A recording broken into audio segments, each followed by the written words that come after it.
Excuse me, friends and family.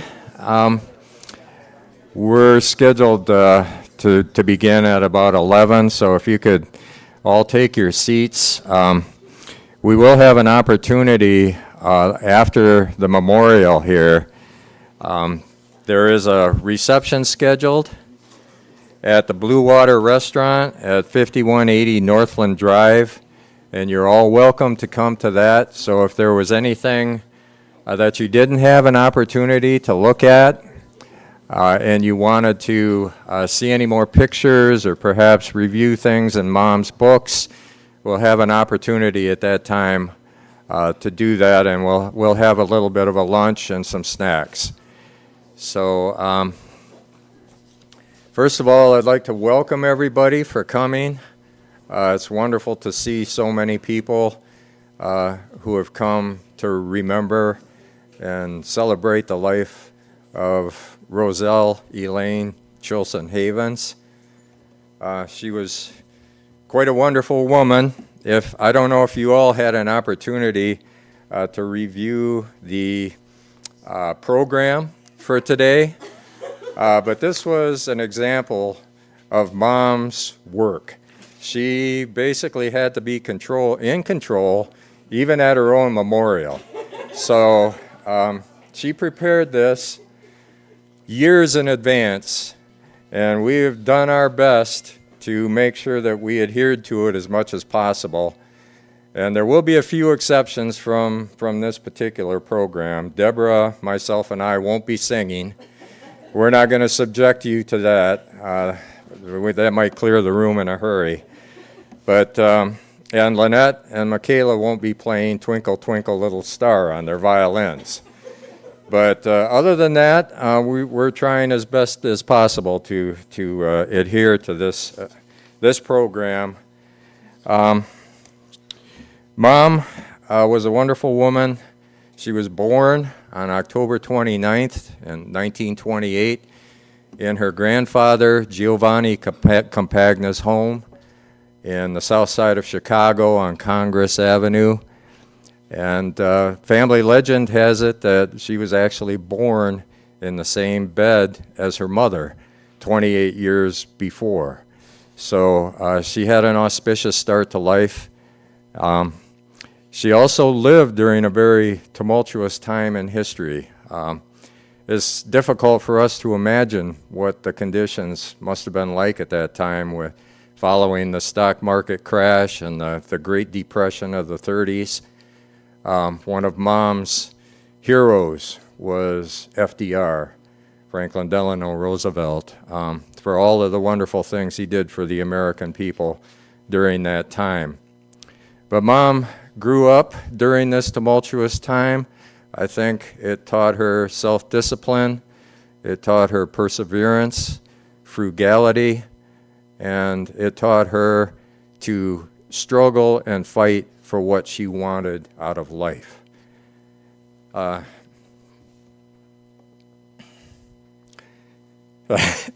Pardon me.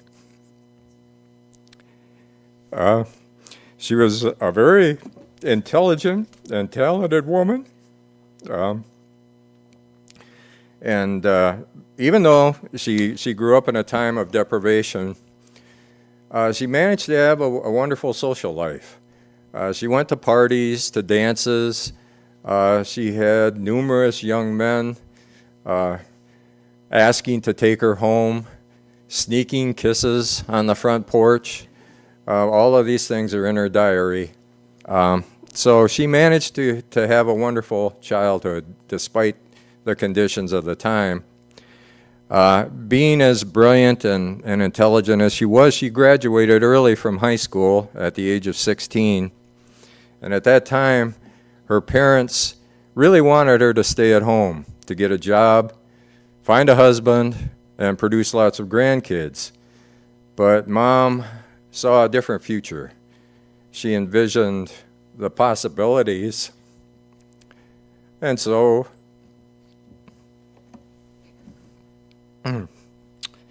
she decided that she would attend Western Michigan University despite her parents' wishes. And being the individual that she was, she found a job in a small downtown Kalamazoo drugstore and was able to use her income to pay completely for her room and board, her books and tuition, and she basically paid her way through school. This was at a time following World War II, right about the end of the war, and so there was a tremendous flood of GIs returning to the United States, and many of them were going to college on the GI Bill at the time. And that's when Mom met my dad. It was quite an accident, frankly. Mom was working in the drugstore, and Dad had been dating one of the other women who worked as a clerk in the same drugstore. And Dad showed up to ask this other woman out, and for whatever reason, she wasn't there, or she already had plans. And so Dad took his second choice, which was Mom. And they had their first date, and it began a whirlwind romance that very shortly thereafter resulted in them getting married. And in short order, Deborah, myself, and Lynette were born. After that, we were often given into the custody of our grandparents while Mom went out and got her first job at the Allegan Public Schools. And initially she taught music. So that was her course of study when she first went to Western. And one of her professors there at Western, in the course of her classes, found out that Mom was blessed with perfect pitch. And perfect pitch is the ability of an individual to identify a note, a random note, and to describe what that note is without seeing the music or seeing the instrument that it was played on. And only 1 to 5 people out of 10,000 have that ability. So, and Mom had a remarkable singing voice. So she also had a professional career singing on the radio while she attended Western Michigan University. And I remember many times as a family we would sing together. So Mom's idea of family, I think, can be summarized by one of her favorite mottos, Sempre Famiglia, family forever. And I think Mom's definition of family was probably much broader. It included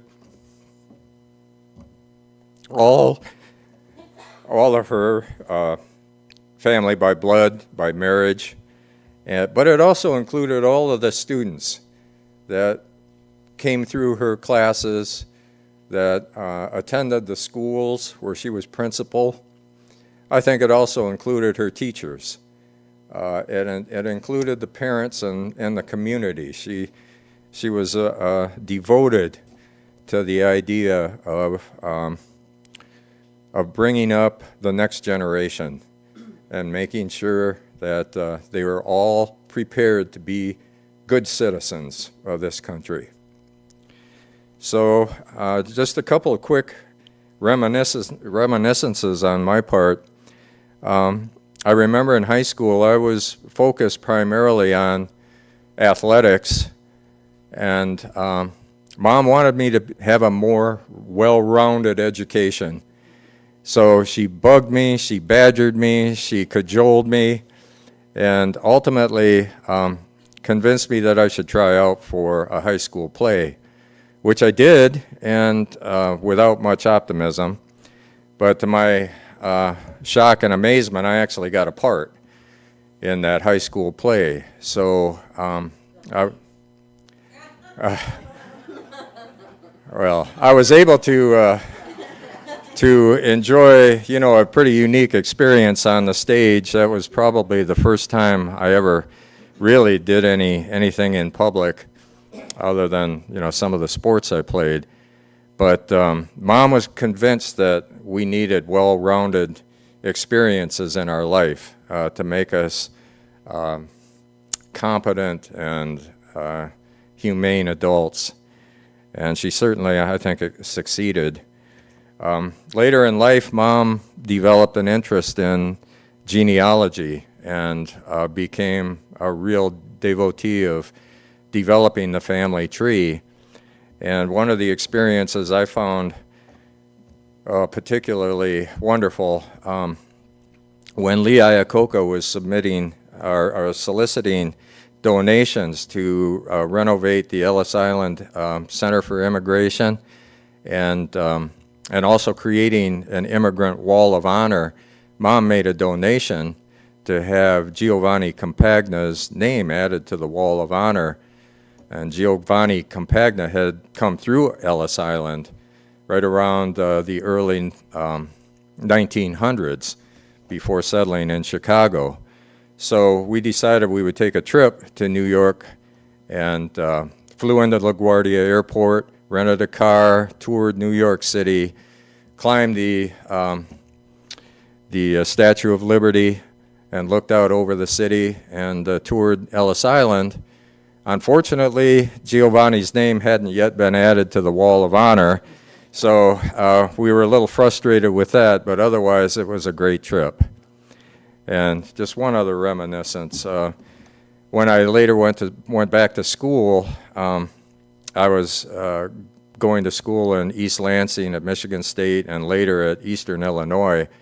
Mom was so concerned that I have adequate supply of food that she would make up these incredible meals, put them in plastic containers, freeze them, and then when I was at Eastern Illinois, that was in Charleston, it was about a 4.5-hour drive. She would load everything into a cooler, drive all the way to Eastern, and fill my freezer with these frozen meals.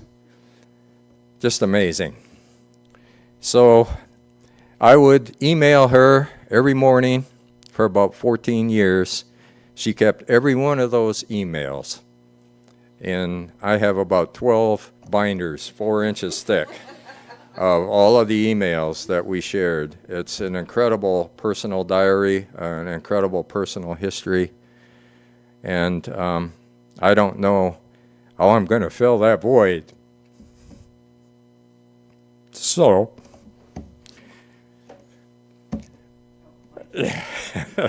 yeah, I'd like to introduce my sister, Deborah, and she has some memories and thoughts that she'd like to share.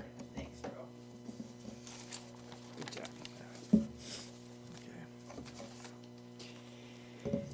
Yeah, so we all have lots of very personal memories, and again, I echo Randy in saying thank you so much for being here. I forgot my glasses. I'm looking at this and it's all like, what? How about if I take just a moment? Sorry about that. Not as prepared as my mother.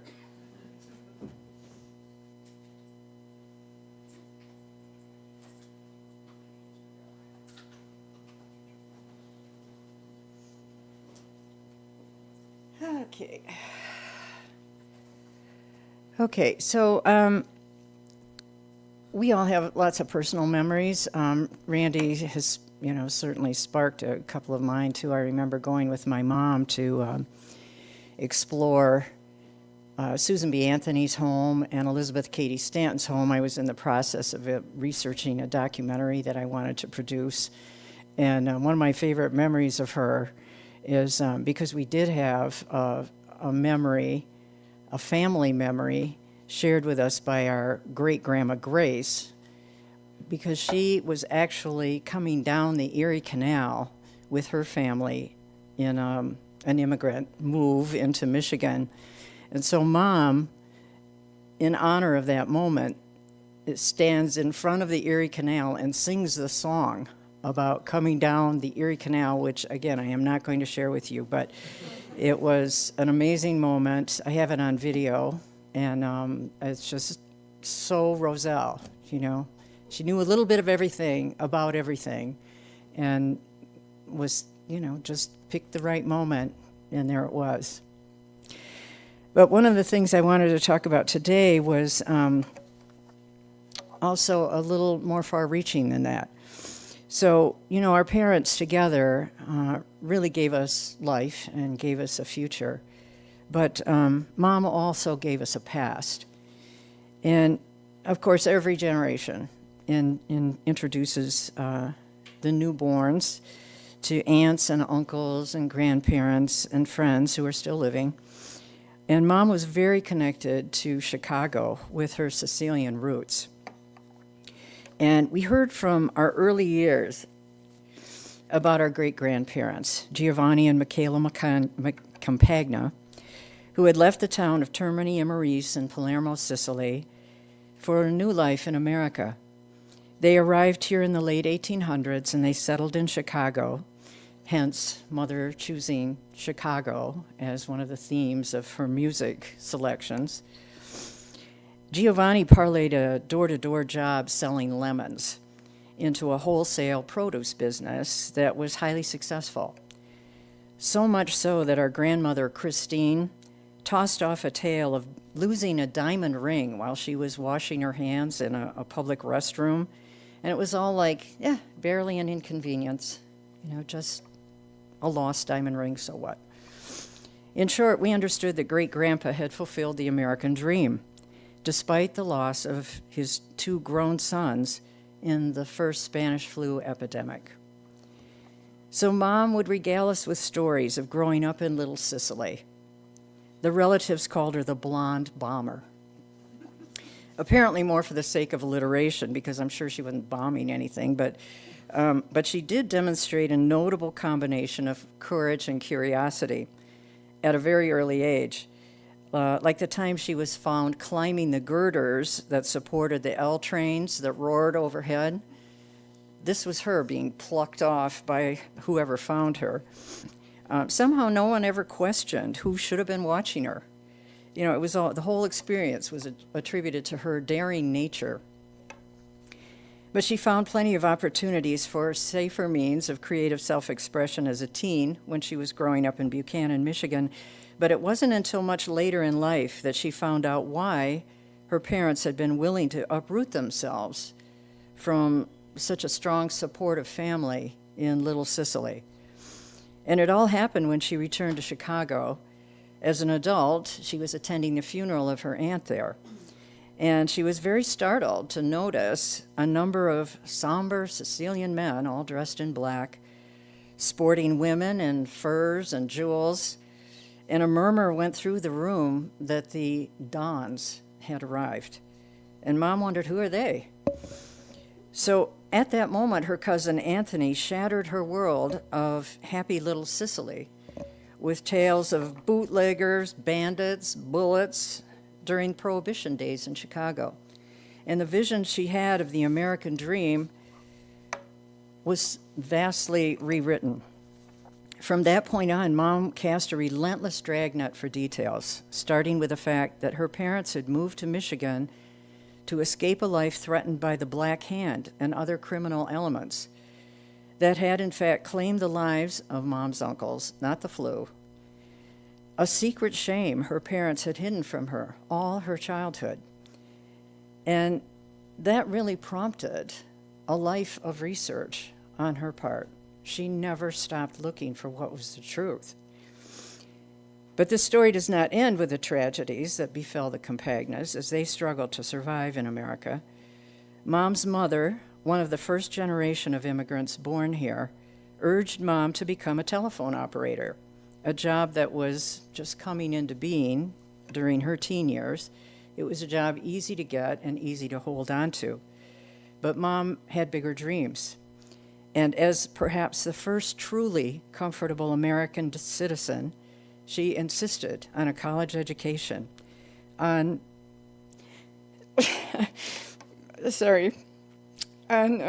marrying the man she loved, and pushing herself to excellence, whether it was in child rearing, cooking, teaching, or leadership. She played to win the game of life. Her research into the past culminated in the book she wrote, which we have here. She wrote it in her 70s, called Those Who Came Before, where she shared with us what she had learned of our colorful ancestors, the Revolutionary War soldier, the Civil War survivor of the ill-fated Sultana steamship, and a few outlaws, such as the stagecoach robber and the man with 13 wives. And we got some juice in us. So my brother and sister and I are the third generation of those first immigrants, and we have benefited greatly from everything they brought with them. Native intelligence, hard work, ambition, and all of which has been passed down to us from both parents, of course.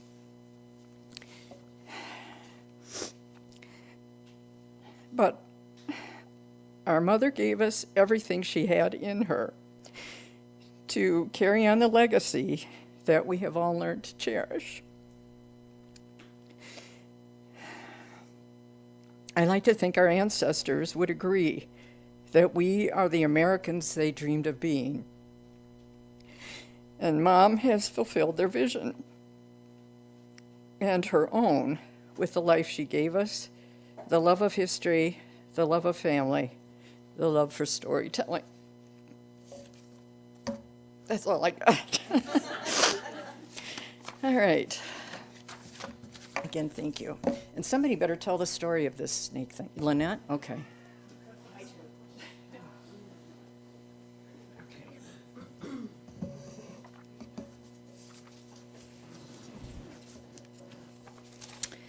Good morning, I'm Lynette. I'm the baby of the family. Roselle always introduced me. This is my baby. I'm Lynette.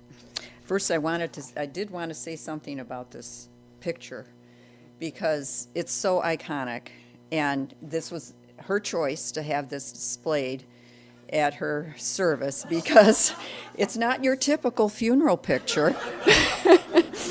But, and actually Mike could probably tell a better story about it than me, but obviously she was the teacher, a principal, and during some ceremony at school, or during an event at school, a zoo or somebody brought in all these animals, and Mother draped this around her shoulders to talk about snakes, not as a scary creature, but as, nature's a part of nature. To me, it shows her spirit of adventure, her eagerness to try new things, and her unending curiosity for learning and sharing education. So we all just love this picture. And everyone who came into her room at the assisted living were astonished by this picture that was on the wall. So it's just shows who she is really well. But I'd like to say quite a bit about my mother, our mother, who was loving. She was devoted to family and was fiercely independent and passionate about all her pursuits. And she was the only person who could possibly threaten you from her grave. She was a force of nature, which is why I decided to speak today.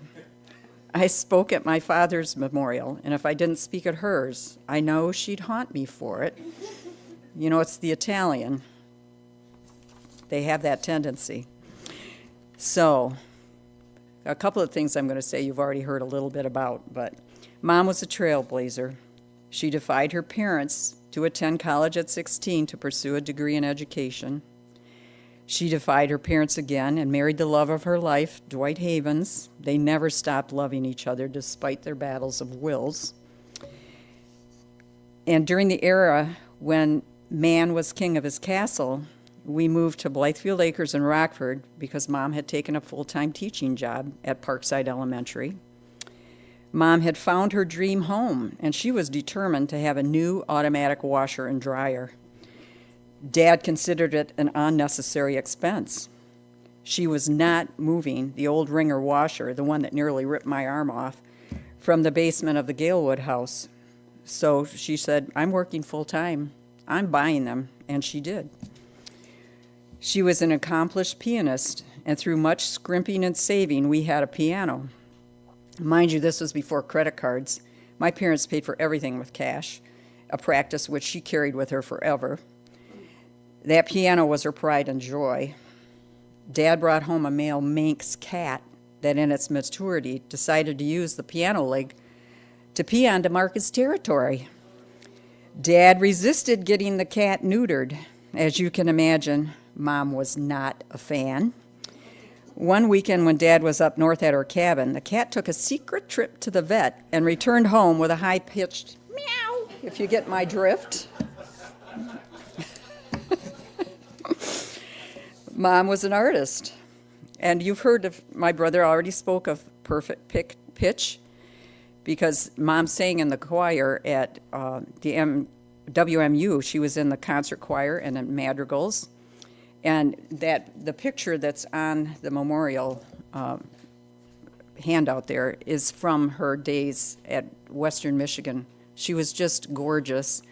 And, you know, she not only walked around as this beautiful woman, but she had all this enormous talent that blossomed while she was at Western. And Randy mentioned that she sang on the radio and had all these wonderful experiences in the college choir. But she also played piano for a swing band and sang in the 40s, performing in different places as part of that experience, and enjoyed it tremendously. She started her career as a public school music teacher in the Allegan School District, and my parents and my sister Deb, as a baby, lived in this old farmhouse in Allegan that barely had plumbing in it. I mean, it was just cold and old, and, you know, and here she comes from the city, and she's living out in the country, and she had a lot of adapting to do. But she did it, and her pianos came with her. Her cabinets overflowed with sheet music.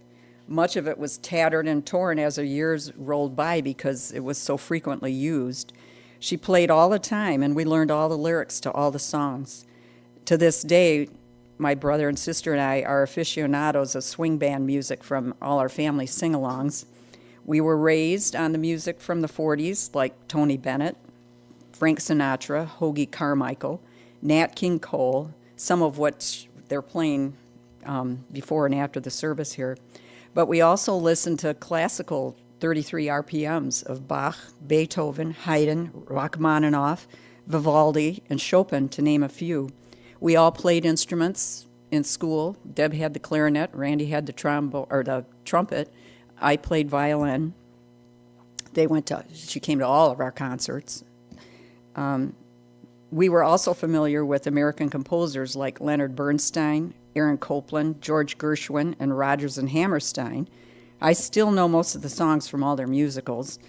And our tiny, immaculate houses, which Mom would be cleaning at 2 o'clock in the morning because she had to do everything. She cooked, she cleaned, she worked, she taught, she did it all. But there was always music, always.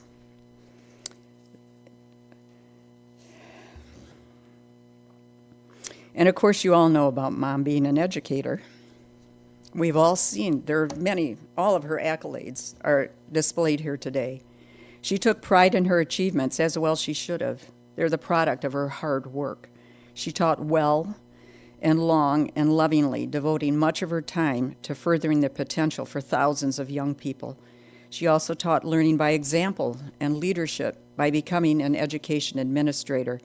Some of the things I learned by her example were always do your best, do it right or don't do it at all, make a commitment and follow through, never give up, always protect your reputation by behaving with honesty, integrity, reliability, and responsibility. In addition to these basic lessons, she took us on walks in the woods and taught us to identify flora, we use the correct terms, pitcher plants, Dutchman's breeches, etc., and fauna, salamanders, pollywogs, whatever came across our path, and snakes. And for a city girl from Chicago, that was quite a leap. She gave us books and more books to read to us and for us to read ourselves. She put us in dance class and made all our costumes by hand. Music class, drama class, campfire girls, she was a den mother, and Cub Scouts. She also taught us to be independent. We had a whole box of revolving record player needles, and you never knew when one was going to wear out because we were playing records all the time. And she wanted to make sure we knew how to change those needles. We didn't have to wait for somebody to change them. Change it yourself. She did anything to teach us to broaden our horizons. She taught us to cook and make our beds with tight sheets. Have you ever been human shrink wrapped? You crawl into one of the beds that Mom made, and it was like you were shrink wrapped. Your toes were crinkled. And I didn't need to practice that skill when I went to nursing school because I knew how to do it already. But the best thing I learned is the value of family. Our traditions of annual picnics, holidays and family reunions with lots of cousins, some of who are here today, aunts and uncles, tables groaning with delicious food, most of it prepared by her, and it was yum. If you were invited for dinner at her house, she cooked everything. You never brought a dish along. And of course, her famous spaghetti and meatballs, the Sicilian family recipe. Say no more. Desserts, Mom's specialty, cookies, cakes, pies, delicious confections that she poured her love into by baking every week. Somehow Deborah escaped the consequences of all those goodies on a daily basis. But if you see pictures of me and Randy during our childhood, you can see how much we enjoyed indulging ourselves. Birthdays, she made your favorite dishes on your special day, and I think we kind of carry that tradition on. And Christmas was the ultimate family extravaganza with mountains of presents and an overabundance of delicious home-cooked foods and treats. And moving out. When we got older and found our own places to live, Mom made sure we wanted for nothing. She was generous in her contributions to providing the basics for us, making sure that we had a bed to sleep in and food in our cupboards. We always left her house with leftovers. She was always generous with her time and attention to us and her grandchildren and great-grandchildren, whom she adored. Mother was happiest when her family was with her. Nothing was more important to her, although at times she could be infuriating with her outspoken opinions. Most of the time she was right. Family was what motivated her, moved her, and maintained her. She was a matriarch who can never be replaced. She could boss you. The grandkids all know about Gigi's boot camp. Lead and guide you and never stop loving you. I miss you already, Mom. Thank you.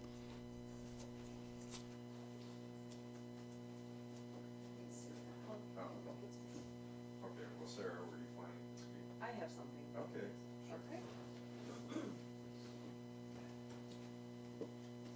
I do not have paper. I wrote it on my phone, so. Good morning, everyone. My name is Sarah. I am Roselle's granddaughter.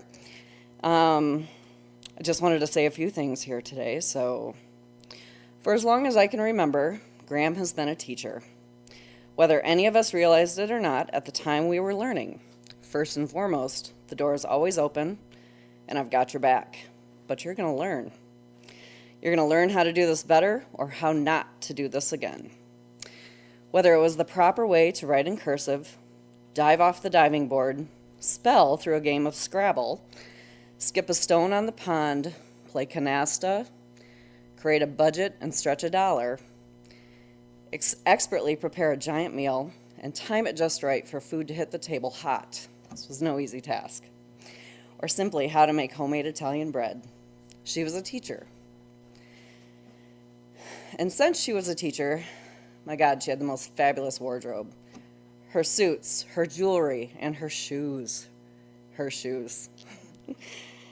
As a little girl, I would go into her closet and pull out all of those shoes and try them on, pair by pair.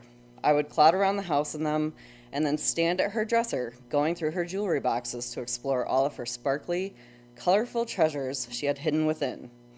She always indulged my desire to play dress up with her stuff. One of my favorite memories of Graham was waking up at the house on Court Drive, walking into the kitchen, seeing her in her house coat, shirtless with flowers for summer and a long-sleeve blue one for winter, smoking her Tarryton cigarette while prepping breakfast. T-Bop, that's what she used to call me. I'm making pancakes and sausage. You want some Mickey Mouse pancakes?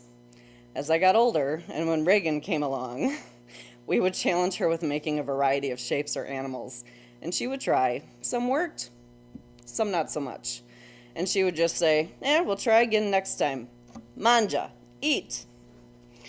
That was one of my earliest memories and lessons, and one that I passed on to my own daughter, how to make Mickey Mouse pancakes. Graham taught me many things. She taught me to value quality over quantity, to use every resource at my disposal, to strive for excellence. She taught me that books could hold both knowledge and magic. She taught me that holding a grudge is not worth it. Failure happens, but to fail fast and fail forward. And she taught me to be curious, ask why, but also ask why not. She taught me. I'm a lifelong learner because Graham was a teacher. Thank you.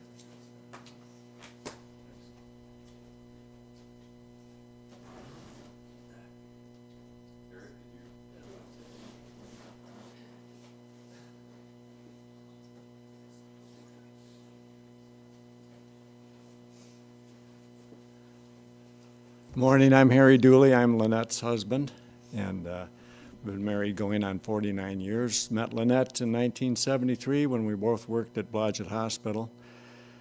A few weeks after we'd been dating, I got an invitation to go to Roselle and Dwight's home for Sunday dinner, apparently, which was quite an honor, and I think Lynette told me I was the first guy to ever get that invitation. And went to dinner and had a great dinner that was prepared by Roselle. And I took a nap on the couch slightly afterwards, which Lynette was aghast at. But when I woke up, Roselle said, "How was your nap?" And I said, "It was fine. It was a wonderful dinner." And it wasn't too long thereafter that I went back up to Ferris State University to continuing my education in the School of Pharmacy. It was my last year. Within about a week after that, I lived in a fraternity house with all my fraternity brothers. We were all pharmacy students. I got a letter from Roselle Havens. The return address was from Roselle Havens. And the mail came later in the afternoon, and it was on a Friday, and we'd had a few pops that afternoon, some of my fraternity brothers and I, and I said, "Hey, I got a letter from my girlfriend's mother." And these guys are all looking at me like, "Oh no, you're done." And I thought, she probably thought I was some sort of a reprobate or whatever for falling asleep on the couch after her dinner. And I opened it up and I started to read it, and I actually read it aloud to a couple of my close friends. And it started out by saying, "Congratulations. It is so wonderful to know a person that's dating my daughter, that takes school seriously, and that you value education, and I want to congratulate you on the scholarships that you have earned." So instead of, getting fired, I was hired. So that was one of my first memories of Roselle shortly after I met her. And two other things is growing up, my sister is here, one of my sisters, and we really never had any active grandparents when we were little. I had a grandfather that would come out from Grand Rapids from time to time, but my other grandfather lived in Chicago.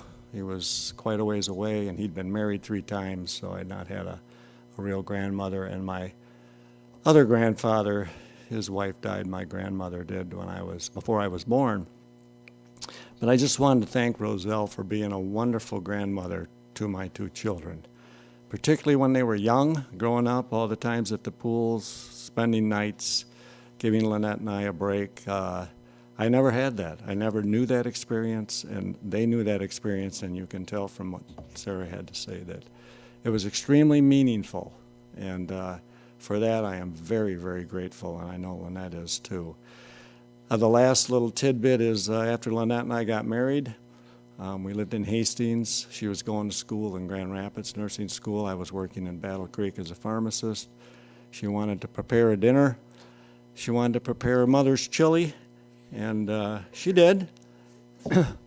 I took a bite out of it, and I wanted to call the Hastings Fire Department because there were so many spices and it was so hot.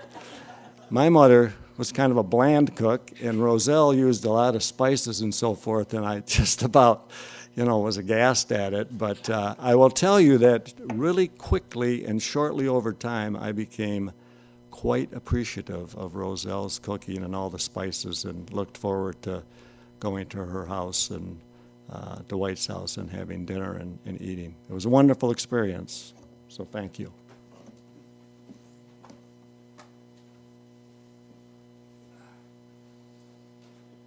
Well, we still have a few minutes, so, Mike, would you like to say a word?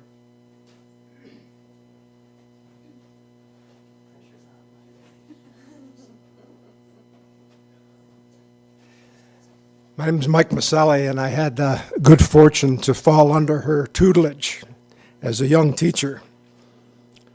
And all the qualities that you've heard, those of you that know, these are absolutely facts. Well, enter in 1973 a young man with none of those qualities.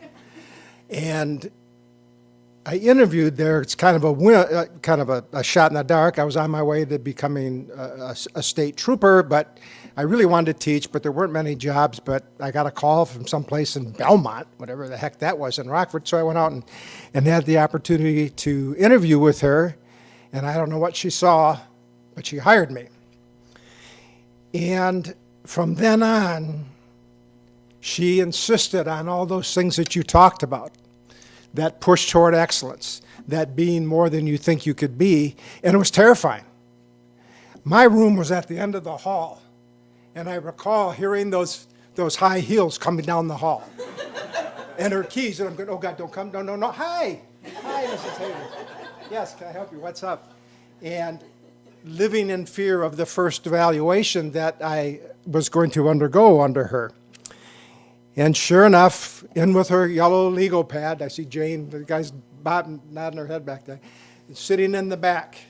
And my knees, I was a Vietnam vet, and I tell you, it was pretty close to that kind of feeling. And so I'm up there trying to explain the wonders of long division to this little guy named Matt. He gets lost. I'm lost. The class is going, what? No, that's like. She gets up. You know where I'm going. She comes up to the front of the room, takes the chalk. I go to my, sit down. She finishes the lesson. See you after school? Yes, ma'am. I go up there full of righteous indignation. How dare you embarrass me in front of my class? She leans over in her chair. I think she had one of those Tarringtons at the time, says, it's not about you. Those kids were lost, and you were right behind them. She said somebody had to do something. And then we both looked at each other and laughed. And she made sure that I didn't have that problem again, that she was there to guide, hold that standard up there, and you better make it. You better meet it. She was fond of reminding me of the time that my classroom and I were in the hallway and the alarm for a fire drill went off. Being the sharp young man that I was, I sent my students immediately to the basement, thinking it was a fire drill or a tornado drill. So again, the high heels, click, click, click. I look up and all I see are those red shoes and her ankles, and I hear her say, Mr. Maselli, you and your entire class are dead.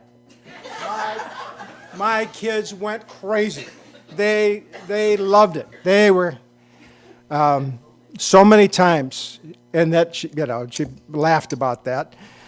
My father showed up to come to an open house one night, not believing probably I was in fact a teacher, but he had to stop off in the gym to shoot buckets with the kids who were running rampant in the gym. And Roselle's making her rounds, and she goes into the gym and she says to my father, "Okay, Pops, give me the ball." Well, 20 minutes later, she comes into my room, and my dad is in there, and I said, "Oh, Roselle, I want you to meet my dad." She goes, "I might have known. I might have known that he was your father." There were a couple instances that I won't go into a lot of detail with, but I got into some trouble with the law, and she was right there running interference for me, pounded me on the head, making sure that I wasn't fired. And thanks to her, I had a pretty good career. Teacher, principal at Belmont, and then assistant superintendent, which was really a hoop because I became her boss, kinda. You know how that went. But she was rooting for us all the way. And she was so proud of you guys. Loved you guys so much and was so proud of all of you. And I was blessed to know her. Thank you.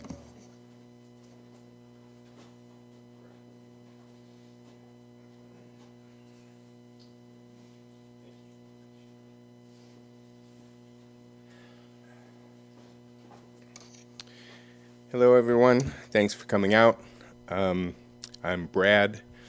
I'm this lovely woman's second grandson. Yeah, and I really don't have a lot to add, but I will say this. I remember the story of how Graham became a great cook. So, Grandpa liked donuts. And Graham decided one night to surprise him and make donuts. And so she got a fryer, and she made donuts that she said were so hard that you probably could have dented his steel-toed shoes with them. And she was so embarrassed, so mortified, that she swore she would never, ever serve a bad meal again.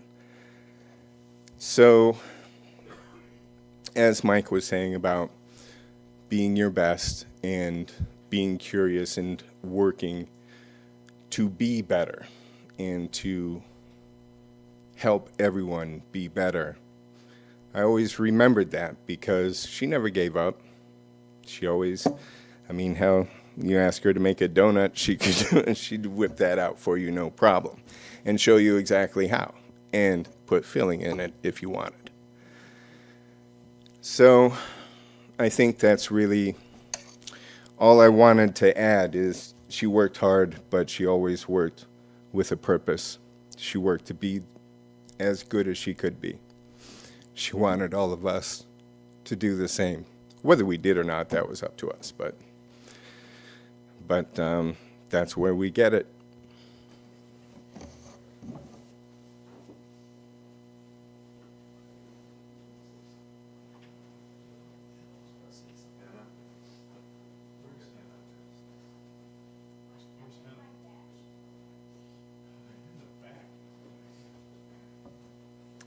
Hi, everybody. I'm Dave. I'm Deb's husband. Actually wasn't going to speak today, but everybody's doing such a great job. Just maybe the competitive urge in me, I don't know. It's like I don't really know what to say about Roselle, so I'm her son-in-law.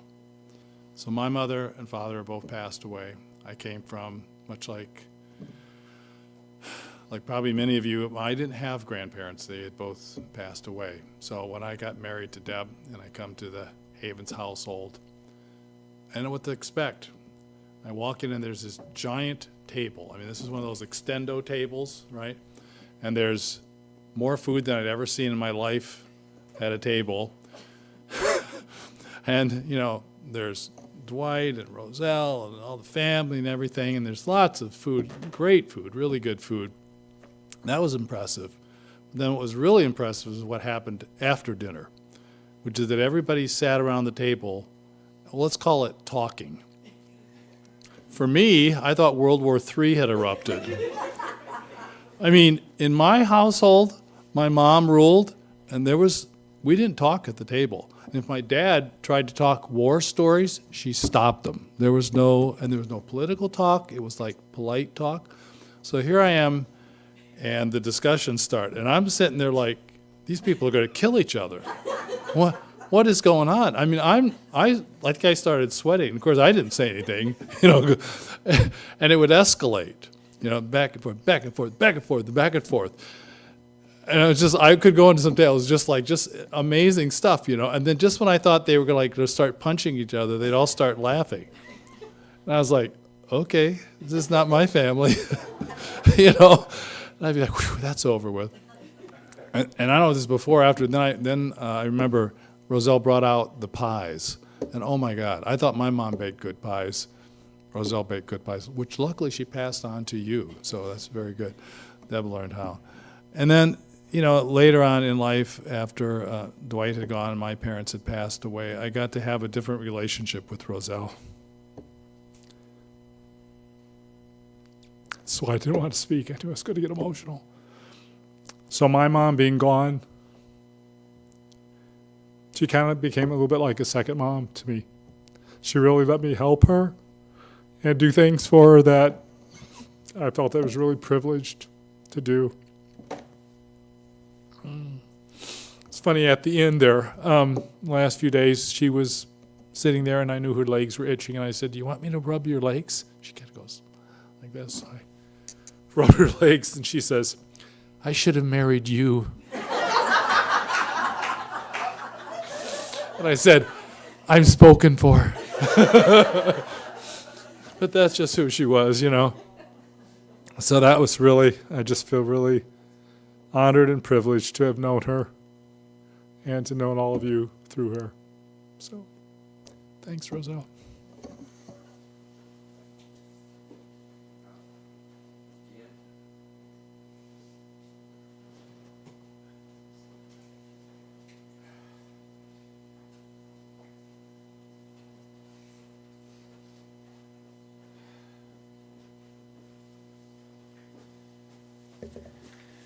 Well, I'd really like to speak from my heart, but I know I won't be able to.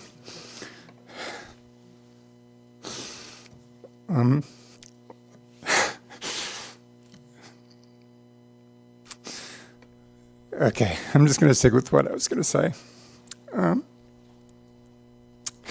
So in 2003,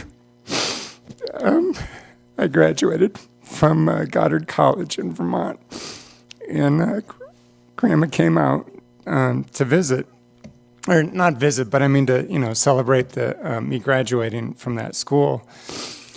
And Goddard, maybe you know, maybe you don't know, it's a small college, and so the commencement ceremony where each person who graduates is allowed to speak and say something is really nice.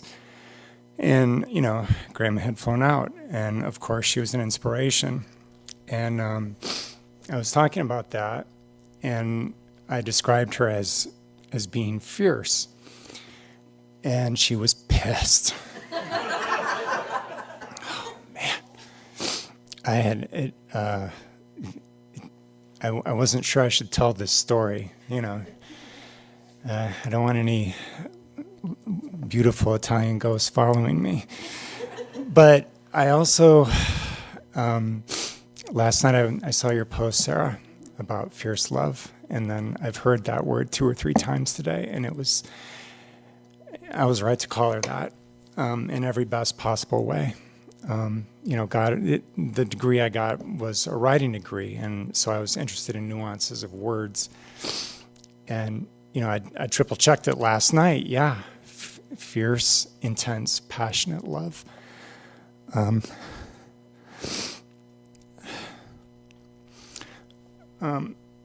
Education was such a big deal to her.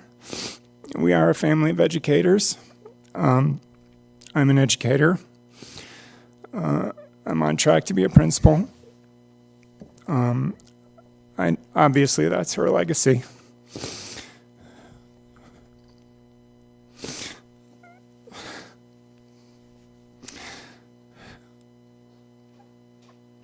I have this one quote I want to read, and then maybe I'll be near the end.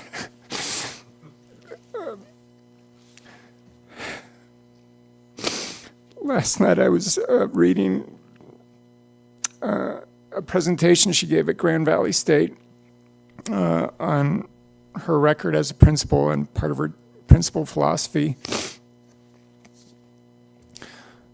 And I just thought this was so powerful and said so much about how much education has changed in America, maybe not for the better.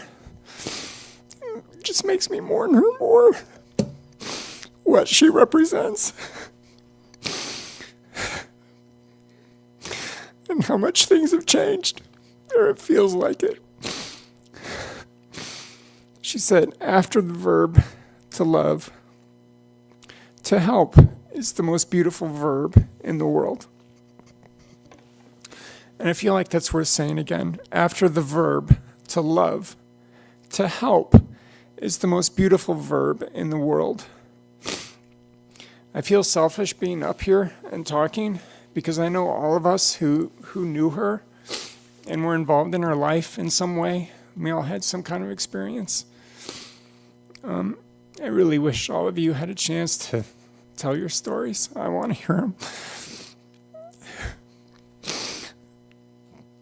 I'm really proud that my daughter is named after her, Hannah Roselle Haight. And I'm also really proud that she is living up to my grandmother's legacy. I could go on, but thank you.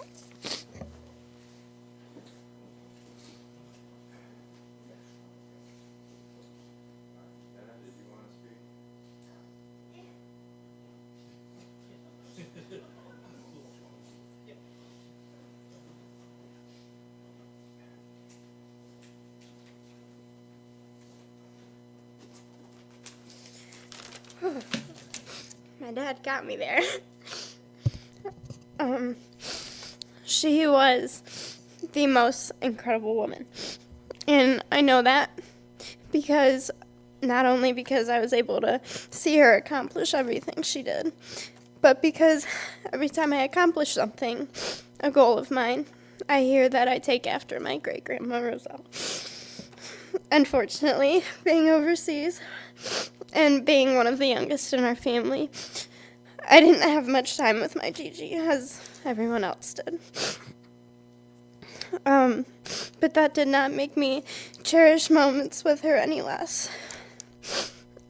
Like her, when I was 16, I went against my parents. I moved out, and I decided I was going to go to college in America. Against my parents. Like to point that out.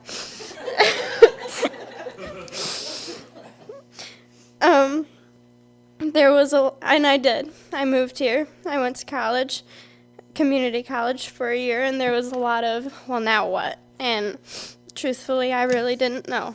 I had dreams of going to a big university.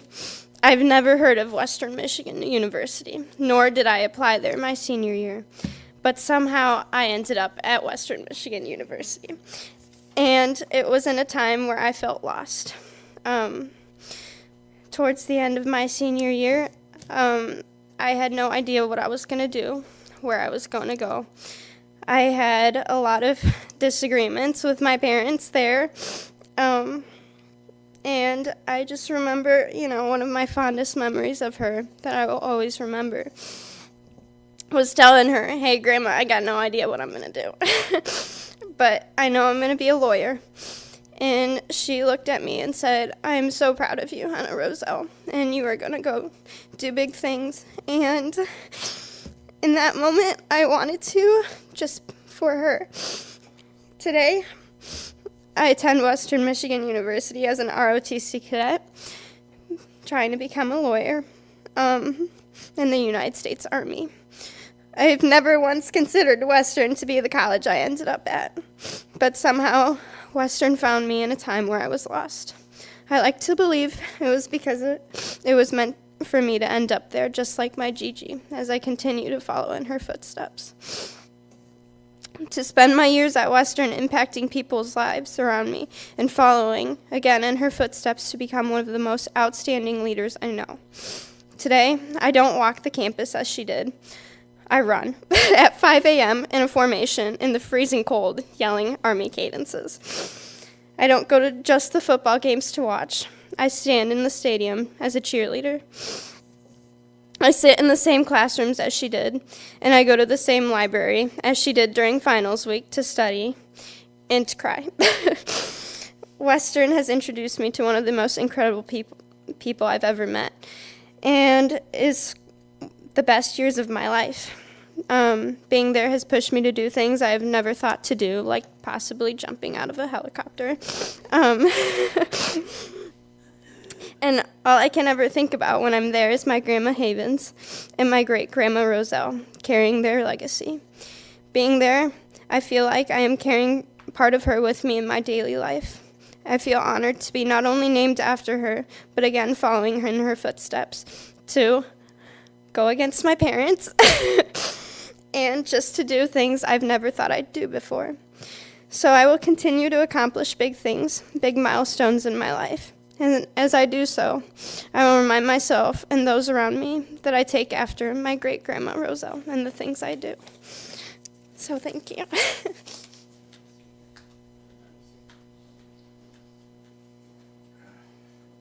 Well, unfortunately, we're running out of time.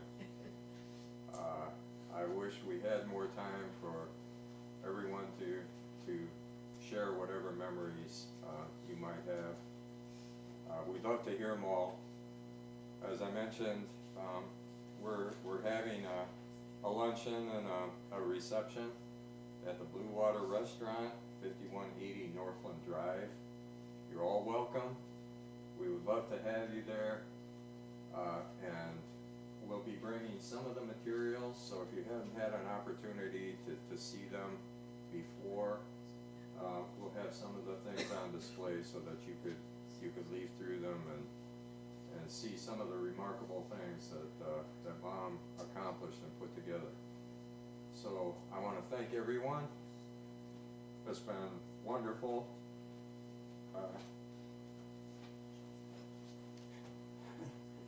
We all miss her. So, thank you.